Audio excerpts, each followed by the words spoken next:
प्रकरणाचे नाव आरोग्य व रोग. प्रश्न 1. आरोग्य म्हणजे काय?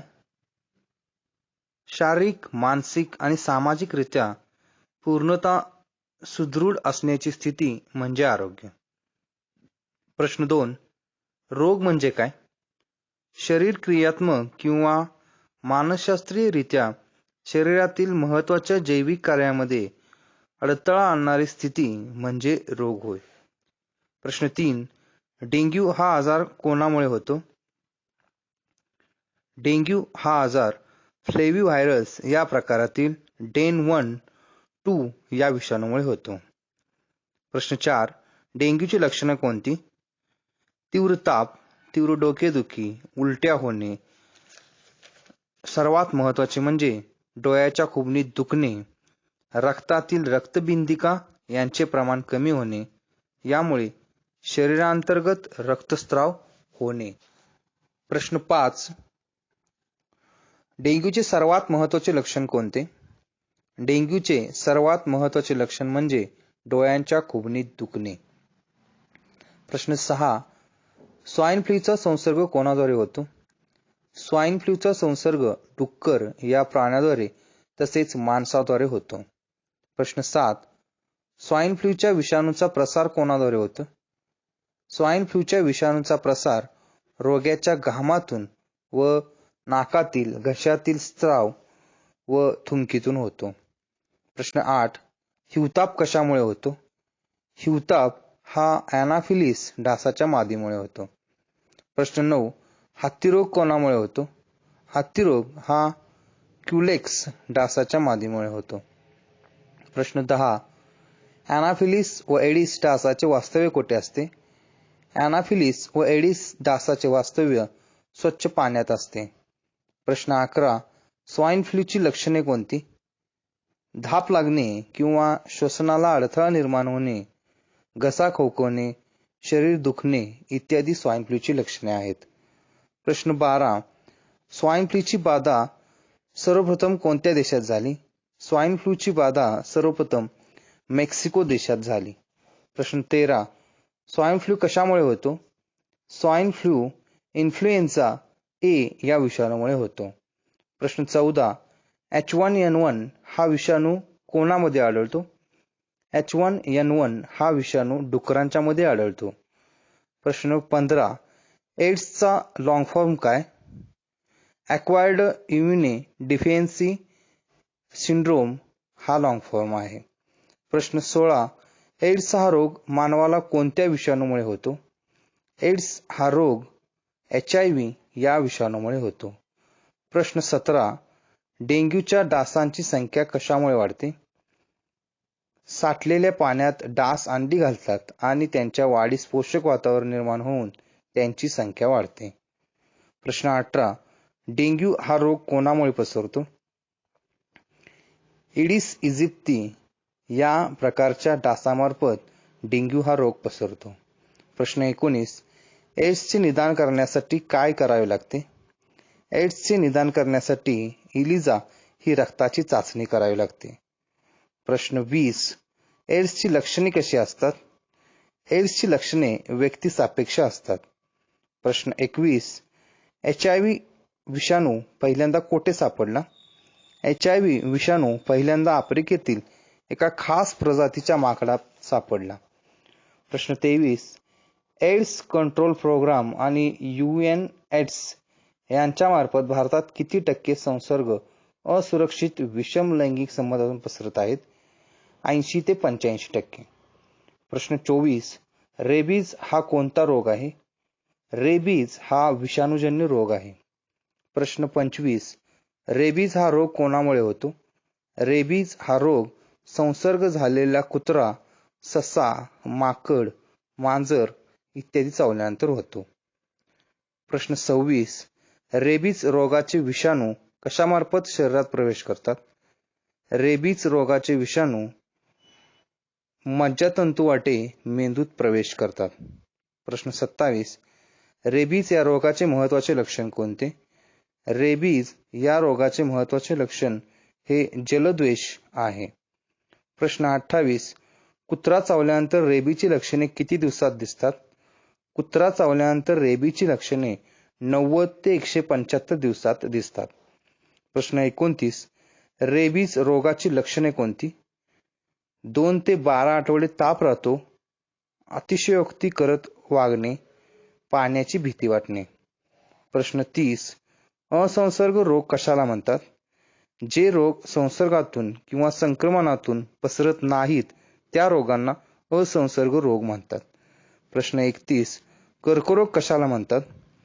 पेशीच्या अनियंत्रित व असामान्य वाढीस कर्करोग असे म्हणतात. प्रश्न 32. दुर्दम्य अर्बुद म्हणजे काय? कर्करोगाच्या पेशीसमूहास किंवा गाठीस दुर्दम्य अर्बुद म्हणतात. प्रश्न 23. कर्करोगाची कारणे कोणती? अतिप्रमाणात तंबाखू, गुटखा, धूम्रपान, मद्यपान करणे, आहारात चोथायुक्त अन्नपदार्थांचा समावेश नसणे, अतिप्रमाणात जंक फूड खाणे इत्यादी कर्करोगाची कारणे आहेत. प्रश्न 34. कर्करोगाची लक्षणे कोणती? दीर्घकालीन खोकला, आवाज घोगरा येणे, गिळताना त्रास होणे, उपचार करूनही बरा न होणारा व्रण किंवा सूज, स्तनात गाठी निर्माण होणे, अकारण वजन घटणे. प्रश्न 35. मधुमेह कशाला म्हणतात? स्वादुपिंडात निर्माण होणारे इन्सुलिनचे प्रमाण कमी झाल्यास शर्करेचे प्रमाण नियंत्रित होत नाही, या विकाराला मधुमेह म्हणतात. प्रश्न 36. मधुमेहाची कारणे कोणती? 1. अनुवंशिकता, 2. अतिलठ्ठपणा, 3. व्यायामाचा कष्टाचा अभाव. प्रश्न 4. मानसिक ताणतणाव. प्रश्न 37. सध्या देशात साधारणतः किती मधुमेहाचे रुग्ण आढळतात?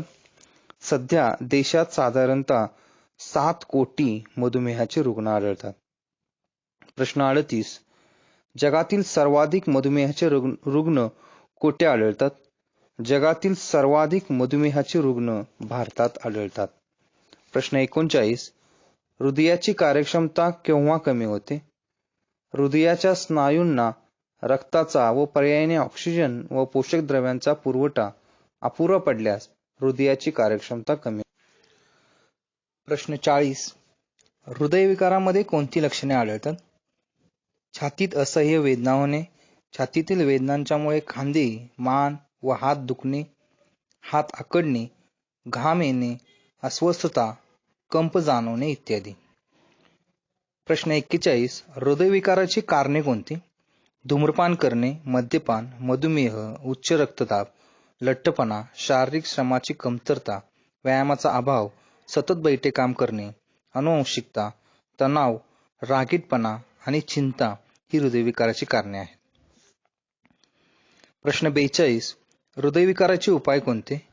Angioplasty, bypass surgery, open heart surgery, हृदय प्रत्यारोपण, स्टेट्स टाकणे, पेसमेकर बसविणे इत्यादी हृदयविकाराचे उपाय आहेत. प्रश्न 43. रुग्णवाहिकेचा संपर्क क्रमांक कोणता? रुग्णवाहिकेचा संपर्क क्रमांक 108 आहे. प्रश्न 44. कॉम्प्रेशन ओन्ली लाईफ सपोर्ट कशाला म्हणतात? रुग्णाला कडक पृष्ठभागावर झोपवून शास्त्रशुद्ध पद्धतीने रुग्णाच्या छातीवर दाब द्यायच्या पद्धतीला कॉम्प्रेशन ओन्ली लाईफ सपोर्ट म्हणतात. प्रश्न 45. कॉम्प्रेशन ओन्ली लाईफ सपोर्ट पद्धतीमध्ये कोणत्या गतीने व किती वेळा छातीवर दाब देतात?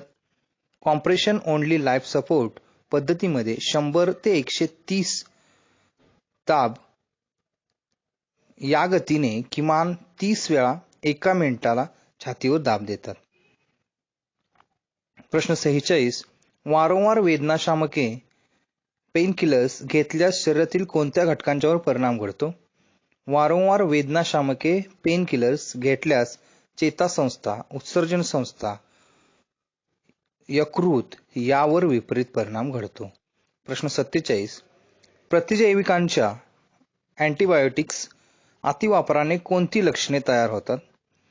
प्रतिजैविकांच्या म्हणजेच अँटीबायोटिक्सच्या अतिवापराने मळमळ, पोटदुखी, पातळ जुलाब, अंगावर पुरळ येणे, जिभेवर पांढरे चट्टे पडणे इत्यादी लक्षणे तयार होतात. प्रश्न 48. सामान्य औषधे असे कोणाला म्हणतात? जेनेरिक औषधे यांना सामान्य औषधे म्हणतात. प्रश्न 49. जेनेरिक औषधे कशी असतात? जेनेरिक औषधे ब्रँडेड औषधांच्या समकक्ष व त्याच दर्जाचे असतात. प्रश्न 50. जेनेरिक औषधांची किंमत ब्रँडेड औषधांच्या किमतीपेक्षा खूप कमी का असते? जेनेरिक औषधांची किंमत ब्रँडेड औषधांच्या किमतीपेक्षा खूप कमी असते कारण जेनेरिक औषध तयार करताना त्या औषधातील घटकांचे प्रमाण किंवा त्या औषधांचा फॉर्म्युला तयार मिळत असल्यामुळे संशोधनावरील खर्च वाचतो. प्रश्न 51. जीवनशैली म्हणजे काय? जीवनशैली म्हणजे आहार विहार यामध्ये रोजच्या दिनचर्येचा आणि आहारांचा समावेश होणे होय. प्रश्न 52. आजारी पडण्याचे प्रमाण कमी करण्यासाठी काय करणे आवश्यक आहे? आजारी पडण्याचे प्रमाण कमी करण्यासाठी योग्य जीवनशैली अंगीकारणे आवश्यक आहे. प्रश्न 53. लसीकरण करून घेणे कशासाठी आवश्यक आहे? आजार होऊ नये म्हणून त्यासाठी लसीकरण करून घेणे आवश्यक आहे. प्रश्न 54. पंतप्रधान जन औषध योजना 1 जुलै 2015 ला कोणी जाहीर केली? पंतप्रधान जन औषध योजना 1 जुलै 2015 ला शासनाने जाहीर केली. प्रश्न 55. पंतप्रधान जन औषध योजना किती साली सरकारने जाहीर केली?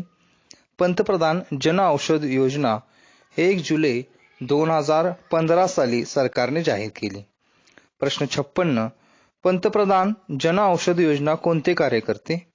पंतप्रधान जन औषध योजना उत्तम दर्जाची औषधे कमी किमतीत करून देतात.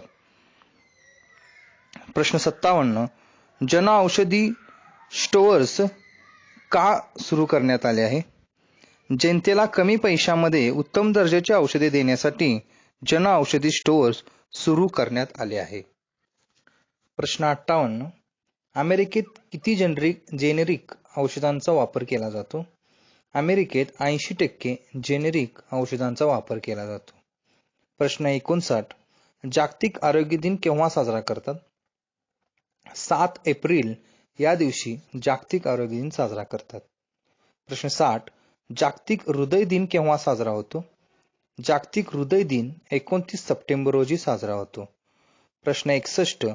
14 जून रोजी कोणता दिन साजरा केला जातो? 14 जून रोजी जागतिक रक्तदान दिन साजरा केला जातो. प्रश्न 62. जागतिक मधुमेह दिन केव्हा साजरा करतात? जागतिक मधुमेह दिन 14 नोव्हेंबर या दिवशी साजरा करतात. प्रश्न 63. क्षयरोगाचे कारक कोणते? क्षयरोगाचे कारक जीवाणू आहे. प्रश्न 64. क्षयरोगाच्या संक्रमणाचे माध्यम कोणते?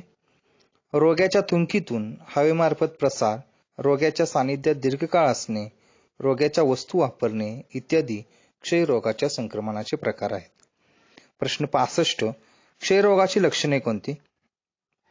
दीर्घ मुदतीचा खोकला, थुंकीतून रक्त पडणे, वजन कमी होणे, श्वासोच्छवास प्रक्रियेत त्रास. प्रश्न 66. क्षयरोगाचे उपचार कोणते? BCG लस टोचून घ्यावी, रुग्णास इतरांच्या पासून वेगळे ठेवावे, नियमित औषध द्यावे, हा उपचार पूर्ण व नियमित घ्यावा. प्रश्न 67. कावीळ रोगाचे कारक कोणते? कावीळ रोगाचे कारक विषाणू आहेत. प्रश्न 68. कावीळ रोगाच्या संक्रमणाचे माध्यम कोणते? पाणी, रुग्णासाठी वापरलेल्या सुया, रक्तपराधन इत्यादी. प्रश्न 69. कावीळ रोगाची लक्षणे कोणती? भूक मंदावणे, गर्द पिवळी लघवी, थकवा, मळमळ, उलटी, राखाडी विष्ठा. प्रश्न 70. कावीळ या रोगाचे उपाय व उपचार कोणते? पाणी उकळून व गाळून पिणे, स्वच्छतागृहांचा वापर करण्यापूर्वी व नंतर हात साबणाने स्वच्छ धुवावेत. प्रश्न 71. अतिसार या रोगाचे कारक कोणते? जीवाणू, विषाणू, शिगेला बॅसिलेस, एंटाविमा हिस्टोलिटिका हे अतिसार रोगाचे कारक आहेत. प्रश्न 72. अतिसारच्या संक्रमणाचे माध्यम कोणते? दूषित अन्न व पाणी हे अतिसारच्या संक्रमणाचे माध्यम आहे. प्रश्न 73. अतिसार या रोगाची लक्षणे कोणती? पोटदुखी, पाण्यासारखे पातळ जुलाब इत्यादी अतिसारच्या रोगाची लक्षणे आहेत. प्रश्न 74. अतिसार या रोगाचे उपाय कोणते? अन्न झाकून ठेवावे, पाणी उकळून गाळून प्यावे, जलसंजीवनी घ्यावी. प्रश्न 75. पटकी या रोगाचे कारक कोणते? पटकी या रोगाचे कारक जीवाणू आहे. प्रश्न 76. पटकी रोगाचे संक्रमणाचे कारण कोणते? पटकी या रोगाचे संक्रमणाचे कारण म्हणजे दूषित पाणी व अन्न. प्रश्न 77. पटकी या रोगाची लक्षणे कोणती? उलट्या, तीव्र जुलाब, पोट दुखणे, पायात पेटके येणे इत्यादी पटकी या रोगाची लक्षणे आहेत. प्रश्न 78. पटकी या रोगाचे उपाय व उपचार कोणते? स्वच्छता राखावी, उघड्यावरील अन्नपदार्थ खाऊ नयेत, पाणी उकळून प्यावे, कॉलरा प्रतिबंधक लस घ्यावी इत्यादी. प्रश्न 79. विषमज्वर रोगाचे कारक कोणते? जीवाणू हे विषमज्वर रोगाचे कारक आहे. प्रश्न 80. विषमज्वर रोगाच्या संक्रमणाचे माध्यम कोणते? विषमज्वर रोगाच्या संक्रमणाचे कारण दूषित अन्न व पाणी आहे. प्रश्न 81. विषमज्वर या रोगाची लक्षणे कोणती? भूक मंदावणे, डोकेदुखी, मळमळ, पोटावर पुरळ उठणे, अतिसार, 104 अंश फॅरनहाइट पर्यंत ताप येणे. प्रश्न 82. विषमज्वर रोगाचे उपाय कोणते? स्वच्छ व निर्जंतुक पाणी प्यावे, लसीकरण करून घ्यावे, सांडपाण्याची विल्हेवाट योग्य रीतीने करावी.